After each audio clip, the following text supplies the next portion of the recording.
Hola, bienvenidos a todas las personas que estén viendo este video. El día de hoy mi compañera Roxana Mantilla y yo, María Alejandra Molina, les hablaremos al respecto del proceso número 26409 del 2009. Esta fue una sentencia proferida por la Corte Suprema de Justicia de la Sala de Casación Penal y la cual tiene como magistrado ponente al doctor Saicpredo Espinosa Pérez. Fue proferida en Bogotá el 4 de febrero de 2009. Bueno, inicialmente pues les daremos una breve introducción al respecto y cuáles fueron los hechos que se dieron y por los cuales se dio la sentencia para posteriormente abordar qué dijo la Corte al respecto y hablar acerca de la responsabilidad civil que se puede vencer en el caso. Bueno, tanto para la Corte como para nosotros es importante dar como una contextualización de lo que sucedía antes de los hechos específicos, debido a que estas son importantes para las consideraciones y para los aspectos jurídicos, y esos serían pues los antecedentes al caso, los cuales serían pues los siguientes. Bueno, tenemos a la señora María Ruth Seguiel Molano, la cual es una economista de profesión y es la propietaria de la cabaña, de la finca La Cabaña, la cual estaba localizada en San Rafael, que es como una comprensión territorial del municipio de Garzón en el Huila, y pues es el lugar donde ella residía. Y, y bueno, en este lugar, para la época de los hechos, se dice que la señora tenía alrededor de 20 perros, los cuales pues eran entre adultos y los demás pequeños. Estos perros eran la mayoría de lo que se conoce popularmente como perros criollos, eran como mezclas entre pastores alemanes, French Poodle, Labrador. Solamente había uno que era de raza pura, el cual era un dálmata. Y bueno, todos estos perros, según la señora Cedel Molano, no ofrecían como ningún peligro y justificaba pues su tenencia en que la zona era bastante insegura y se cometían bastantes hurtos. Sin embargo, por el contrario, de lo que ella manifestaba, los vecinos y las personas que vivían a su alrededor, ellos reportaban y decían que estos perros se caracterizaban por su extrema ferocidad y de que ellos los veían como una constante amenaza. No solo porque habían sido víctimas directas de sus agresiones, sino que también por los frecuentes ataques a sus animales domésticos. Se afirma que tal era como su ferocidad, su bravura, o sea, como su agresividad de los perros, que estaban como entrenados para matar culebras, y de que incluso la misma propietaria como que los sometía a largos periodos de ayuno, y es por ello que se iban hacia fincas que quedaban cerca para comerse las mazorcas de cacao o las racimos de plátanos que hallaban en el suelo, y pues como que a veces causaban algunos daños. Todo esto como que le hicieron saber alrededor de 44 personas, las cuales firmaron un memorial, el cual fue remitido a la fiscalía. Y pues que además de ello pidieron que tomaran cartas en el asunto, debido a que además del caso del que vamos a hablar hoy, el cual es acerca de una niña, ya habían sido varias personas atacadas anteriormente por los animales, y de que además de ello, este, estos perros ya habían ocasionado algunos daños hacia otros animales como terneros y vacas, que aclaré un poco esa información ahorita. Bueno, del mismo modo, este, las personas relatan que debido a que la señora los ponía a aguantar hambre, habían como lastimado a varias cabezas de ganado. Y se reporta de que un señor que era vecino de ella, llamado Pablo Castillo, ya había presentado una demanda civil en su contra, debido a que le reclamó una indemnización por una de la muerte de sus reses, debido a que le había encontrado múltiples heridas recibidas por el fiero ataque pues, de los perros de su propiedad. Y como que entre todos concuerdan en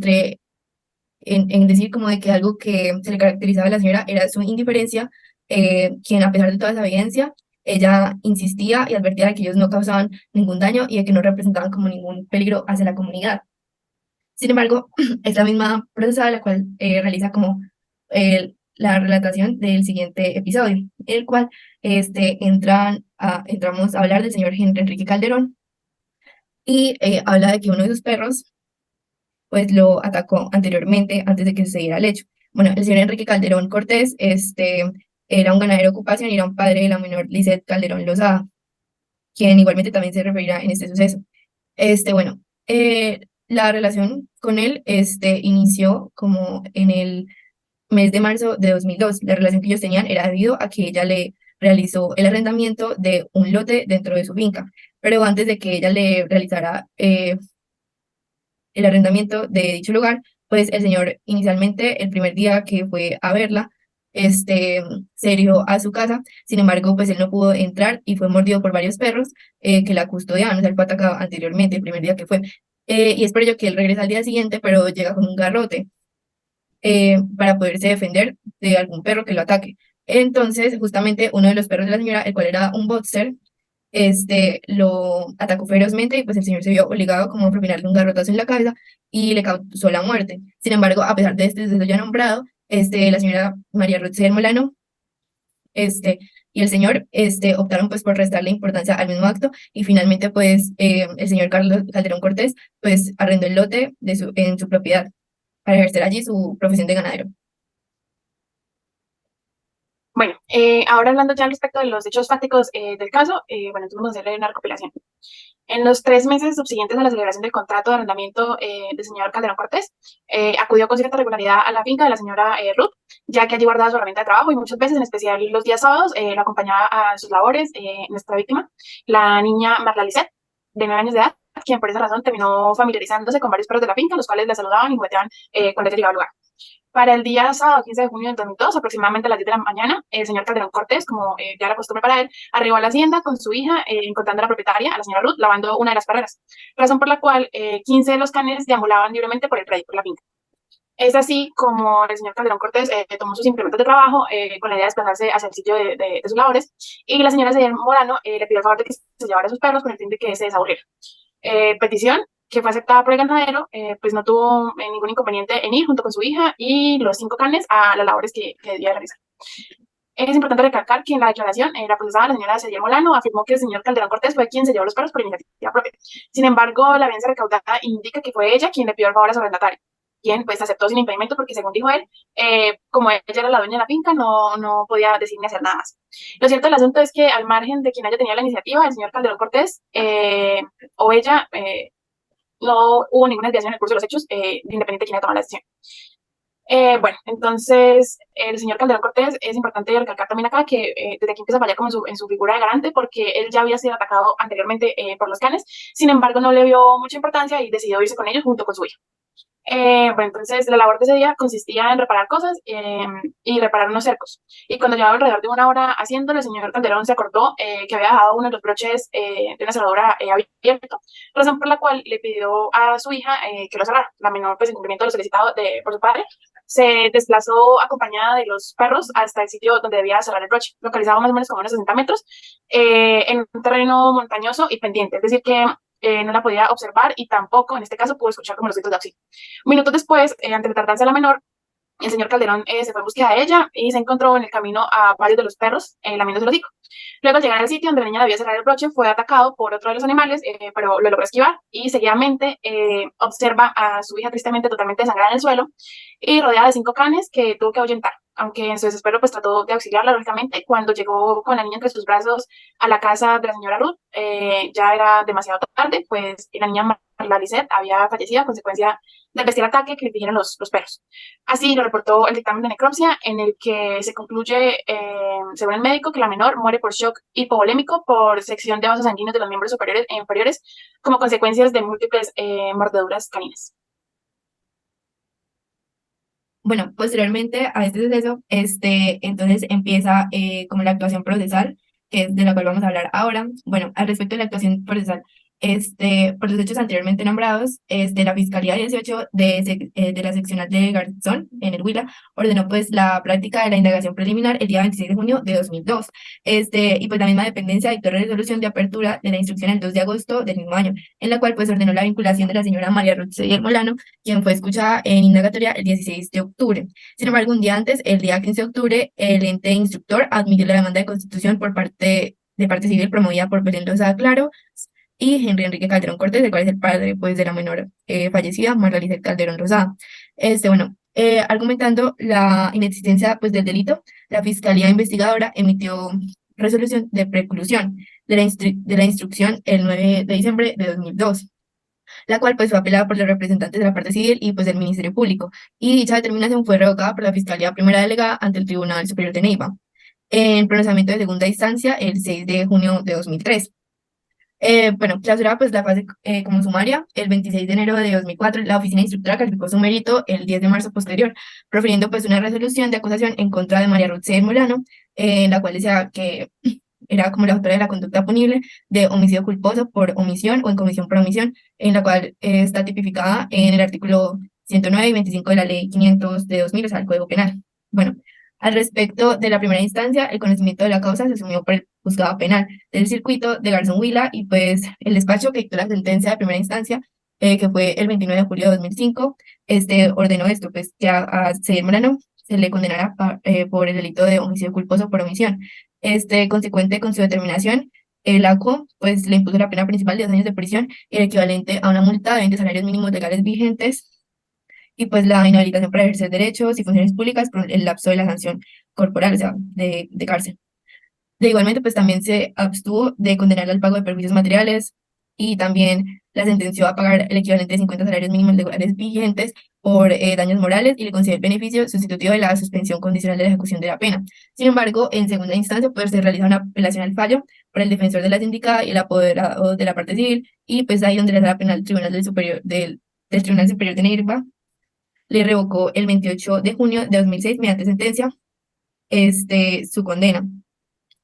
Y por auto, pues el día 13 de febrero de 2007, la Corte, como se dijo anteriormente, pues admite la demanda de casación.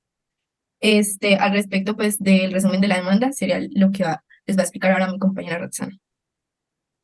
Bueno, en el resumen de la demanda tenemos que al amparo de la causal primera, cuerpo segundo del artículo 207 de la ley 600 del año 2000, el apoderado de la parte civil sostiene que el fallo de segunda instancia incurre en errores de apreciación probativa. En efecto, critica el demandante al tribunal porque no empecé a reconocer la condición de garante de la fuente de riesgo de la procesada, la señora Cediel Molano, por la tenencia de los perros pues, en su finca, de cuya agresividad prolíficamente informada la prueba recaudada. La absuelve del cargo por el que la acusó la fiscalía y la condenó el juzgador de primera instancia, pues desatendiendo de esta manera la acusación y las medidas que ya habían tomado los múltiples testigos que ya habían dado fe de los frecuentes ataques de los canes en cuestión de patrimonio o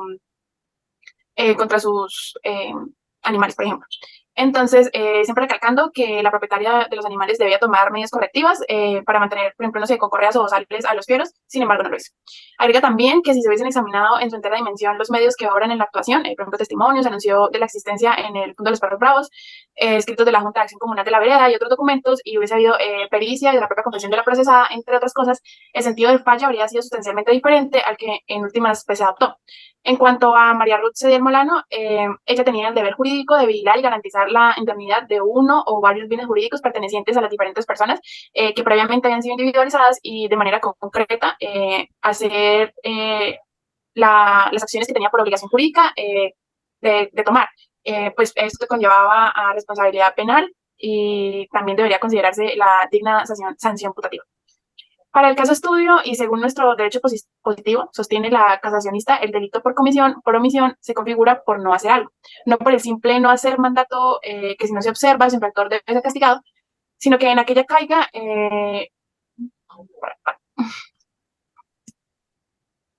bueno, como les venía diciendo, hay muchas consideraciones y hubo suficientes hechos como para que las conductas que la señora Ruth tomó sean reprochables y sean objetivo de sanciones.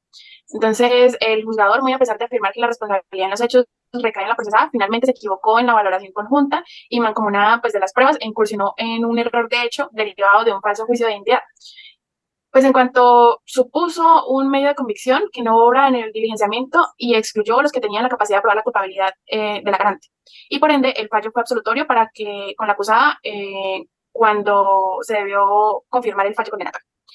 Se discrepa del impugnante del razonamiento del tribunal y cataloga de antagónica su argumentación cuando esa colegiatura advierte que por la amistad surgida entre la menor y el padre con los animales en cuestión, era menester entender que el deber de cuidado de la garante era menos exigente,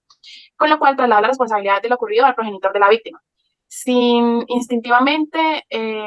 los perros atacaran, no tendría fundamento según que la señora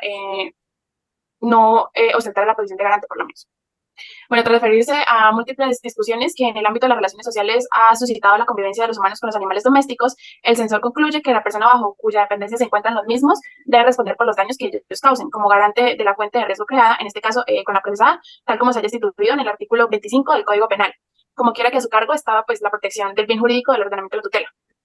Por consiguiente, el fallador de segundo grado, contrario a la evidencia que emana de la prueba realmente pues, valorada, y además en cuanto se atribuye lo acontecido a un acto de responsabilidad del padre del menor, de la menor, omiten imputar jurídicamente en el resultado a la creadora de la fuente de riesgo, que esta sería la señora Ruth, pues es ella quien finalmente es la dueña de los perros de cuya ferocidad abundante información ya existía. Es así entonces como se dejó aplicar la citación de la Corporación de los artículos 29 de la Carta Política, sexto, 13, 23, 25, 103 y 109 del Código Penal, y 25, 232, 233, 266, 280, 84 y 87 del Código de Procedimiento Penal, por lo cual se solicita se case la sentencia impugnada y en su lugar se confirme la de carácter condenatorio proferida por el juzgado primario. Bueno, al respecto de las consideraciones de la Corte, las cuales pues tienen para tomar una decisión al respecto, bueno, se aborda el estudio de dos aspectos jurídicos que son relevantes. Bueno, en el cual pues se trata como de temas, se trata el tema de los delitos de comisión por omisión imprudente, pues la posición de garante y la responsabilidad que tienen los dueños por los actos de los animales, y pues desde luego la incidencia de estos en el caso concreto. Al respecto del delito de comisión por omisión, bueno, pues se explica que el delito culposo, como se le denomina en nuestra legislación, o imprudente, como se califica legal y doctrinalmente en otros ámbitos, por ejemplo, en lugares como España, se presenta cuando se emprende la ejecución de una acción peligrosa sin ánimo de lesionar un bien jurídico, pero pues por la falta de cuidado debido se deriva en la efectiva lesión de un bien penalmente protegido, por ejemplo. Y pues el del valor en los delitos culposos se encuentra en el incumplimiento por parte del sujeto activo en la exhortación que tiene de actuar de manera cuidadosa. Entonces, pues habla de que a partir de los años 30, un señor llamado English, el cual pues era un jurista, empezó a elaborar como una teoría en la cual se determina imponer en torno a los delitos imprudentes y en la relatividad al cuidado debido. Y pues una de las características que identifican y diferencian el tipo penal culposo del tipo penal doloso es la exigencia del resultado en los delitos imprudentes. Es de la esencia del juicio de imputación de una conducta imprudente que se produzca pues el resultado de lesión del bien jurídico. Pues de no darse, pues no hay ninguna conducta punible o imprudente o pues culposa. Y por el contrario, la simple puesta en peligro del bien jurídico no se puede situar ante un delito doloso o ante la inexistencia del delito. Entonces, pues se explica que el delito culposo, el tipo objetivo se integra a partir de los siguientes elementos, los cuales serían, y se encuentran pues en el Código Penal, los cuales serían el sujeto, la acción, el resultado físico, la violación del deber de cuidado impuesto por las normas legales o reglamentarias que regulan el tráfico del automotor, y entre otras. Y de eso se pronuncia bastante el Código Penal porque este no solamente es un caso que se trata sobre responsabilidad civil, sino que es más que todo al respecto de responsabilidad penal. Y bueno, entonces ahí hablan y amplían más la información al respecto de lo que dice el Código Penal, por ejemplo, en el artículo 25, en el cual se desarrolla específicamente que, por ejemplo, la conducta punible puede ser realizada por acción o por omisión. Entonces, va a leerles como lo que dice, específicamente dice, quien tuviera el deber jurídico de impedir el resultado perteneciente a una descripción típica y no lo llevaría a cabo, estando en posibilidad de hacerlo, quedará sujeto a la pena contemplada en la respectiva norma. A tal efecto, se requiere que la gente tenga a su cargo la protección en concreto del bien jurídico protegido, o que se haya encomendado como garante de la vigilancia de una determinada fuente de riesgo, conforme a la Constitución o a la ley. Y entonces explica que son constitutivas de posición de garante varias situaciones, en las cuales pues se destaca la primera, la cual es la de la situación en específico, la cual es cuando se asuma voluntariamente la protección real de una persona o de una fuente de riesgo dentro de un propio ámbito de dominio, lo cual sería una posición de garante. Ahora, pues al respecto de la responsabilidad por los actos de los animales, les va a explicar Roxana. Bueno, entonces, en el caso pues, de lo que ya vimos de la responsabilidad por los actos de los animales, es necesario recordar que el animal doméstico se caracteriza por su obediencia al hombre y para mantenerlo en ese estado no es necesario ni aterrorizarlo, ni amenazarlo, ni castigarlo, mucho menos. Ahora bien, la responsabilidad jurídica derivada de los daños producidos por los animales es tanto civil como penal. Civil, en virtud de lo dispuesto en el artículo 2353 del Código Civil, según el cual, de acuerdo con la norma, todo propietario de un animal, perro, gato, caballo, burro, etc., responderá civilmente de los daños que estén ocasionando a terceros, bien físicamente a las propiedades que coinciden o a las lesiones a bienes jurídicos, por ejemplo, como la vida. Es importante reseñar que en tales eventos es responsable no solo el dueño del animal, sino también el poseedor o el que se sirva de él. Es decir, la persona que alberga, posee, custodia y alimenta, por ejemplo, a un perro en su casa. Sea o no su dueño, será ahora responsable por los daños que pueda o llegue a causar este animal. Ahora bien, la falta de cuidado o vigilancia sobre los animales también puede comprometer la responsabilidad penal del propietario o poseedor del mismo por virtud de su posición. La posición de garante en relación con esto. El artículo 25 de la Ley 599 del año 2000 es la fuente de dicha responsabilidad, disponer que la posición de garante asignada por la Constitución o la ley impone al sujeto el deber jurídico de impedir la ocurrencia del resultado típico y lo hace responsable por su aseamiento.